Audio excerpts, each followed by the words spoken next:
Wayanad മേപ്പാടിയിലെ ദുരന്തമുഖത്ത് രക്ഷാപ്രവർത്തകർക്കായി ഭക്ഷണമൊരുക്കി വിളമ്പിയിരുന്ന youth ലീഗിന്റെ white ഗാർഡ്സിനെ അതിൽ നിന്നും പോലീസ് വിലക്കിയതും പകരം ഹോട്ടൽ ആൻഡ് റെസ്റ്റോറന്റ് അസോസിയേഷന്റെ സംസ്ഥാന സമിതിക്ക് ഭക്ഷണ ചുമതല നൽകിയതുമാണ് പുതിയ വിവാദം.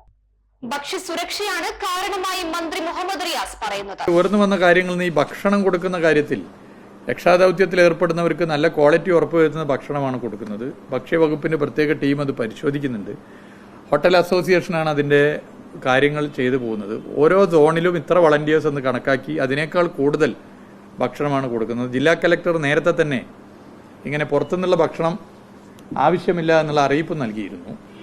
കാരണം അത് പല പ്രശ്നം പുറത്തുനിന്ന് ഉണ്ടാക്കിക്കൊണ്ടിരുന്നൊരു വളരെ നല്ല അർത്ഥത്തിലാണ് ഉണ്ടാക്കിക്കൊണ്ടിരുന്നത്. അവരെ ആത്മാർത്ഥതയൊന്നും ഒരു തരത്തിലും ചോദ്യം ചെയ്യുന്നില്ല. എന്നാൽ ആർമി ഉൾപ്പെടെ മറ്റ് സംവിധാനങ്ങൾ ഉൾപ്പെടെയുള്ളവർക്ക് ഒക്കെ ഭക്ഷണം കൊടുക്കേണ്ടതാണ്. അപ്പോൾ എല്ലാ നിലയിലും ഭക്ഷണത്തിൻ്റെ ക്വാളിറ്റി ഉറപ്പുവരുത്തിയിട്ടാണ് കൊടുക്കുന്നത്. അതുകൊണ്ട് ഭക്ഷണം പുറത്തുനിന്ന് ഉണ്ടാക്കിക്കൊണ്ടിരുന്നത് തൽക്കാലം കൊടുക്കേണ്ടതില്ല എന്ന് നേരത്തെ തീരുമാനിച്ചു. കലക്ടർ അത് വിവരം പുറത്തു വിട്ടിട്ടുണ്ട്.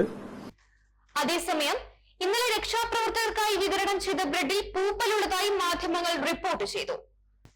സർക്കാർ നിരീക്ഷണത്തിലെ ഭക്ഷണ വിതരണം പാടുള്ളൂ എന്ന വിശദീകരണം കൂടിയുണ്ട് വൈറ്റ് ഗാർഡ്സിനെ വിലക്കിയതിന് പിന്നിൽ. എന്തൊക്കെയായാലും ഇത്തരം സന്ദർഭങ്ങളിൽ മാനുഷിക പരിഗണന മാത്രമാണ് നോക്കേണ്ടത്. പ്രകൃതി ദുരന്തങ്ങളിൽ രാഷ്ട്രീയവും ജാതിമത ചിന്തകളും അപ്രസക്തമാണെന്ന് പ്രകൃതി തന്നെ നമ്മോട് പറയുന്നിടത്താണ് അനാവശ്യ വിലക്കും വിവാദവും എന്നാണ് യാഥാർത്ഥ്യം. News desk, news tomorrow.